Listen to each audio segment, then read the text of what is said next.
नमो उवच्छायाणं नमो लोये सव्वसाहुणम् ऐसो पञ्चनमुक्कारो सव्वपावपणासनो मङ्गलानं च सव्वेसिं परमं हवै मङ्गलम्।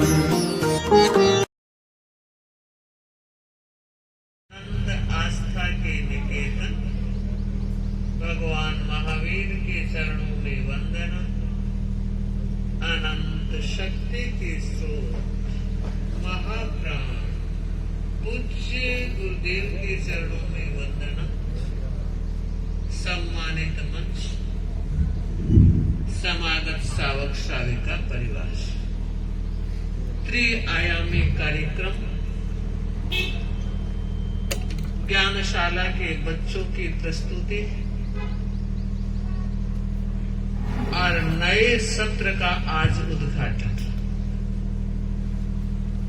नोएडा ज्ञानशाला को नए वर्ष के नए सत्र के उद्घाटन में चारित्रात्माओं का सानिध्य मिल जाना अपने आप में महत्वपूर्ण संकेत होता है।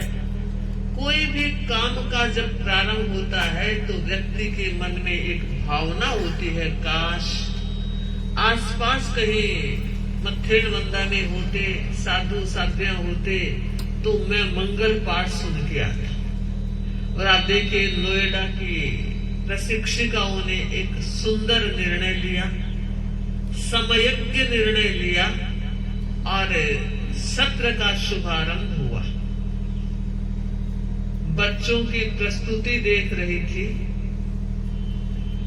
अभी यथासंभव अवकाश का समय चल रहा है, बावजूद इसके बच्चों में भविष्य दिखाई दे रहा था।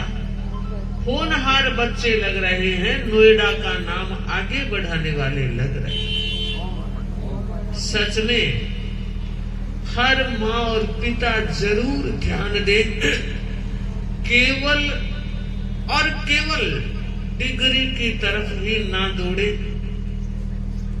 उसके साथ अदर एक्टिविटीज का जमाना जुड़ गया है और विशेषकर माँ इसलिए जागरूक है। पर मैं सभी माताओं से कहना चाहूंगी कि ज्ञानशाला को भी जोड़ें, बच्चों को प्रेरित करें और शिक्षिकाओं से कहना यह चाहूंगी कि वो इस ढंग से बच्चों को प्रशिक्षण दे कि उनके मन में लगन हो, हमें ज्ञानशाला तो जाना ही है। और व्यवस्था पक्ष से भी कहना चाहूंगी वो व्यवस्थाएं इतनी बढ़िया दे ताकि बच्चों का लगाव और आगे बढ़े। यही ज्ञानशाला एक माध्यम है जहां संस्कारों के सृजन की उर्वर भूमि को तैयार किया जा सकता है। तो महिलाओं का दायित्व है, प्रशिक्षिकाओं का दायित्व है, व्यवस्थापकों का भी दायित्व है। और ये तीनों जब एकीभूत होते हैं तो ये हमारी पीढ़ी निहाल हो जाने वाले रास्ते पर आगे बढ़ती है। तो मैं चाहूंगी नोएडा ज्ञानशाला अपने क्षेत्र को और अधिक ऊर्जावान बनाए और अधिक उज्जवल बनाए। नव गठित अनुग्रह समिति, क्योंकि पहला जो गठन होता है वहां एक नई जवाबदारी रहती है, जिम्मेदारी भी रहती है। तो मैं कहना यह चाहूंगी कि इस वर्ष जो अणुव्रत का अमृत महोत्सव वर्ष रहा है, पूरे भारत में ही नहीं भारत के बाहर भी इसकी गूंज पहुंची है और अनेक विदेशों में भी कार्यक्रम संपादित और आयोजित हुए हैं। और भारत में तो प्राय हर क्षेत्र में कार्यकर्ता लोग कार्यशील बने हैं, सजग बने हैं और अणुव्रत समितियों ने अच्छा मिशन तैयार किया है, वातावरण बनाया है। आप ये मत सोच लेना हमने बहुत किया, नहीं। करने वाली शक्ति का एक ही नाम है, वो है आचार्य महासमाज। वो गुरु की ताकत और गुरु की शक्ति होती है कि हम काम करते हैं। और कई बार जब ऐसा लगने लगता है ओ मैं तो गयो, वहां नीचे गए, यहाँ तो इतना कुछ भी होता ही नहीं है, यहाँ तो इतना सा ही होता है, बस उस इतने से को करते रहे तो इतना हो जाएगा। और ये सारा श्रेय हमारे 13 पंथ के एकमात्र एकादशम अधिशास्ता आचार्य श्री महाश्रवण जी के श्री चरणों में भेंट कर रहे हैं। और हम मान रहे हैं कि जो कुछ कर रहे हैं उन्हीं का काम कर रहे हैं, और जो कुछ हो रहा है अच्छा हो रहा है वह उन्हीं की ऊर्जा से हो रहा है, उन्हीं की कृपा से हो रहा है, उन्हीं की अनुकंपा से हो रहा है। तो आप और हम सब तो निमित्त हैं। हमारे मूल उपादान कारण गुरुदेव आचार्य श्री महाश्रवण जी है। बस उनके प्रति हमारा आस्था भाव, उनके प्रति हमारा श्रद्धा भाव और गुरु के प्रति हमारा समर्पण भाव निरंतर वर्धमान होता रहे, ताकि हम जहां भी कदम रखें सो सफलता के फूल खिलते रहेंगे। क्यों? क्योंकि हमने गुरु के आशीर्वाद को आगे रखा है, गुरु की ऊर्जा को साथ में रखा है, वो व्यक्ति हमेशा आगे बढ़ता है। तो अनुव्रत समिति नोएडा आगे बढ़ी। कार्यकर्ता कार्यशाला अपने आप में महत्वपूर्ण संयोजना है।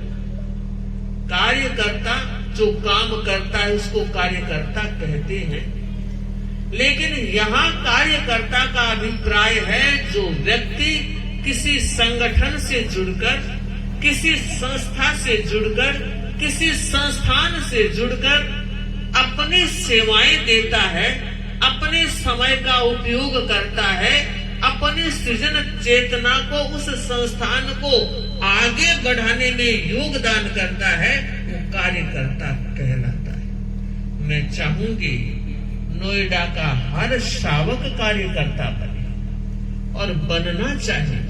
क्यों? इसलिए कि हम परिवार में जीते हैं, व्यक्तिगत जीवन भी जीते हैं। व्यक्तिगत जीवन में भी स्पेस चाहिए, परिवार के साथ भी समय चाहिए, लेकिन हमारी एक महत्वपूर्ण इकाई समाज भी है। परिवार के साथ समाज का अनुबंध भी कुछ है।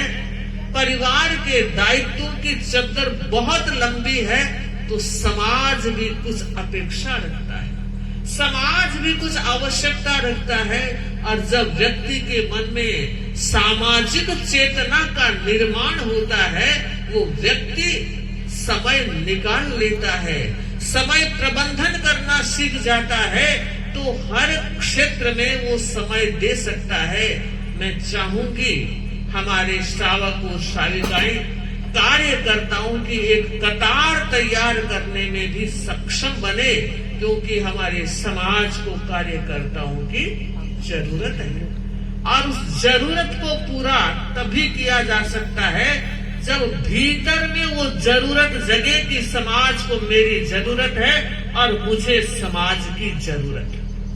दोनों का अविनाभावी संबंध जब साथ चलता है तो सामाजिक चेतना का चित्त की भूमि में अवतरण होता है, और वो अवतरण समाज को रूपांतरण की एक नई दिशा दे सकता है, नया रास्ता दे सकता है, नया पथ दे सकता है और नई मंजिल दे सकता है।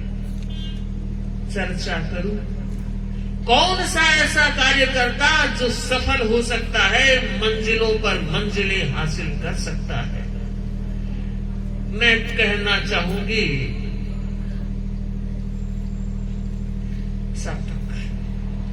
जिंदगी को कभी अजमाओ तो सही, जिंदगी को कभी अजमाओ तो सही, पलकों में सपने सजाओ तो सही। जिंदगी को कभी अजमाओ तो सही, पलकों में सपने सजाओ तो सही। माना ये पांव शिखर का स्पर्श कर लेगा, माना ये पांव शिखर का स्पर्श कर लेंगे, पहले अपनी सोच के पंख लगाओ तो सही, पहले अपनी सोच के पंख लगाओ तो सही। हमें सोच को समझना है और सोच को इतनी विशाल बनाना है कि सब हमें अपने लगने लग जाए। एक छोटा सा घटना प्रसंग मुंबई शहर का है। एक बालक स्कूल की छुट्टी हुई और बाहर आया। थोड़ी दूर चला, उसने देखा एक काले रंग की मर्सिडीज कार चमचमाती हुई खड़ी थी। बहुत अच्छी लगी उसे। वो उसके पास खड़ा हो गया। कभी अंदर झांकता है, कभी बाहर झांकता है, कभी कार के हाथ फेरता है, कभी आईना देखता है। यूं वो आनंद ले रहा था और बच्चे को ये नहीं पता किसकी है क्या है, वो चीज का आनंद लेना जानता है, वो वर्तमान में जीना जानता है।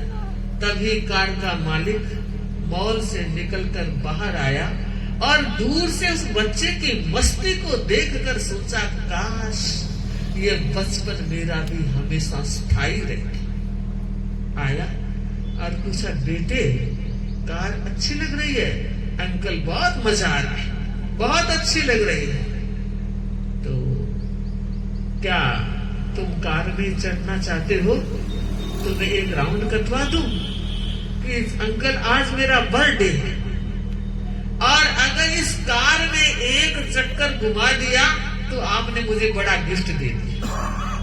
और बालक को कार में बिठा दिया। कार में घूम रहा है बालक और अंकल भी मजेदार ही रहे होंगे।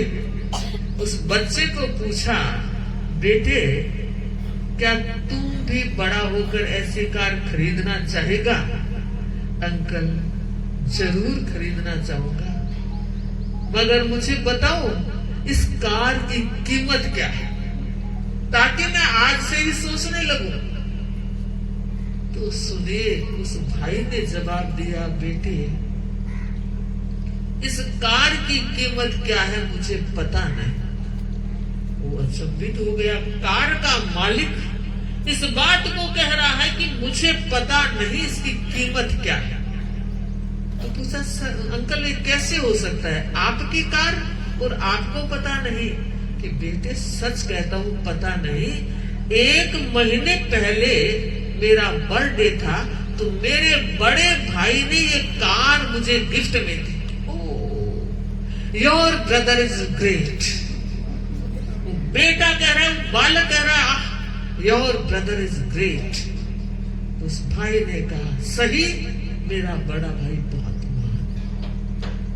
और उस अंकल ने देखा बच्चे के चेहरे पर अभी जो बचपन था वो गंभीर हो गए। तो कहा, रे तू क्या सोचने लगा? कार का प्लान अभी से करने लगा? कि नहीं अंकल, अब मेरा प्लान बदल गया। क्या कह रहा है? नहीं अंकल, अब मेरा प्लान बदल गया। कैसे बदला? कि अब मैं कार लेना नहीं चाहता, मैं बड़ा होकर आपके बड़े भाई की तरह बनूं और अपने छोटे भाई को ऐसे कार गिफ्ट करूं। यह है बड़ी सोच। हम अपनी सोच को कितना बड़ा कर सकते हैं, स्पेस बहुत है। जरूरत है हर एक कार्यकर्ता अगर जिंदगी के किसी भी चौराहे में सफल होना है, किसी भी पगडंडी या राजपथ पर चलकर सफल होना है, तो उसका एक मध्यम व्यक्ति की सोच बनती है। और कहा गया है, सोच को बदलो सितारे बदल जाएंगे, सोच को बदलो सितारे बदल जाएंगे, नजर को बदलो नजारे बदल जाएंगे। सोच को बदलो सितारे बदल जाएंगे, नजर को बदलो नजारे बदल जाएंगे। किश्तियों को बदलने की जरूरत नहीं है, किश्तियों को बदलने की जरूरत नहीं है। दिशा को बदलो किनारे बदल जाएंगे, दिशा को बदलो किनारे बदल जाएंगे। सच पहली सीढ़ी है। कार्यकर्ता सोच को बड़ी रखे और सोच को पॉजिटिव रखे। पॉजिटिविटी भी बहुत बड़ा फायदा देती है, क्योंकि कार्यकर्ता अब सामूहिकता के फील्ड में आया है। और जब सामूहिकता होती है तो मुंडे मुंडे मतिर भिन्ना, जितने लोग उतने विचार होते हैं। किसी को हमारा काम पसंद आता है और किसी की आंख में किरकिरी भी चुभती है। ये हमारे अपने हाथ में नहीं है।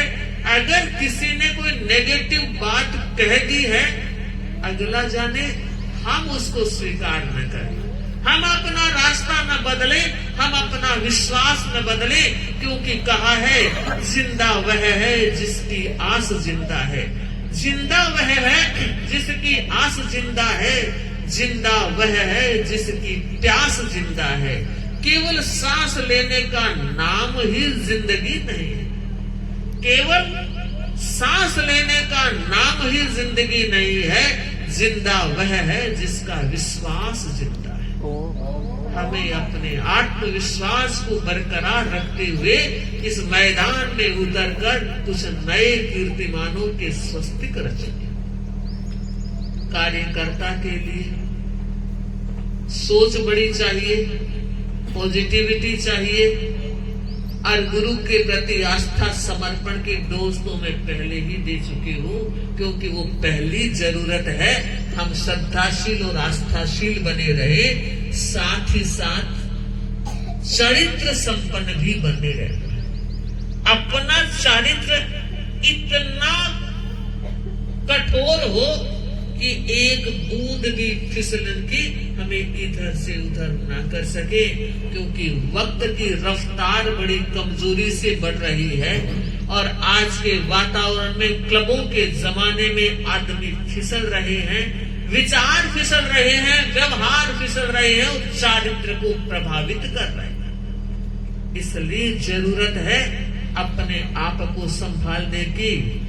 Wealth is lost, nothing is lost, health is lost, something is lost, but character is lost, everything is lost. इसलिए कार्यकर्ता को इन सारी बातों का ध्यान रखना है। और एक महत्वपूर्ण बात वह यह है कि कार्यकर्ता को बहुत कुछ कहना भी पड़ेगा और उससे ज्यादा सहना भी पड़ेगा। एम्प्लॉई नहीं है, सैलरी लेने वाले हमारे समाज के कार्यकर्ता नहीं है, उनका मूल्यांकन भी समाज को करना चाहिए। पर मुझे लगता है मूल्यांकन का ग्राफ क्रिया और प्रतिक्रियाओं की तरफ ज्यादा बढ़ता है। सही मूल्यांकन की नजर किसी किसी के पास होती है। जैसी भी परिस्थिति है, उस परिस्थिति में जी करके व्यक्ति को संतुलित रहना है।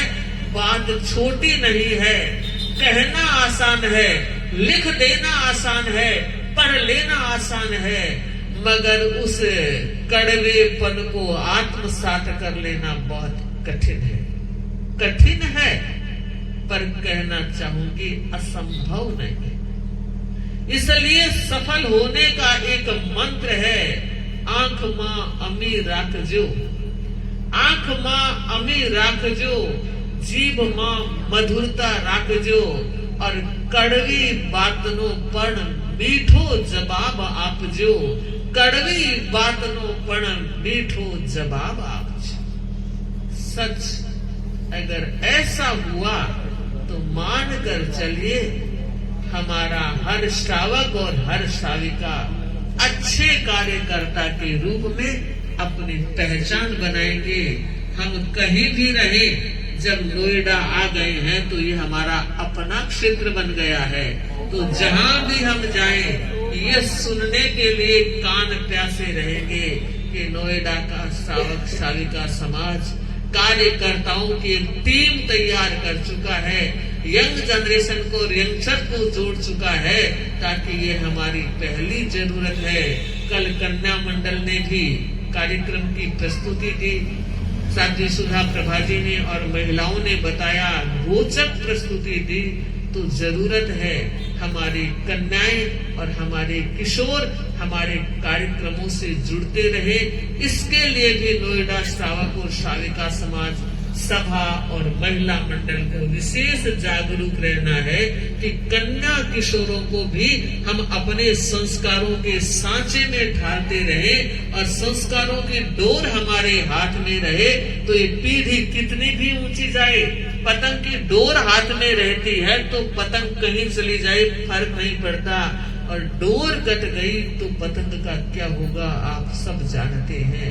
इसलिए आप सबका विशेष दायित्व है कि साधु साध्वियों को अर्ज करते रहे, पदार्पण होता रहे और हमारे हर श्रावक श्राविकाओं को लाभ मिलता रहे। इसी मंगल भाव के साथ ओम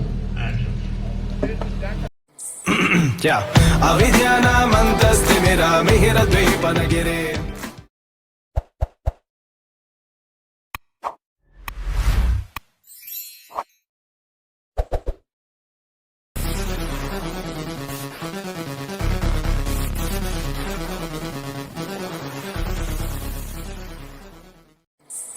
क्या अविद्यानामन्तस्तिमिरा मिहिरद्वीपनगिरे।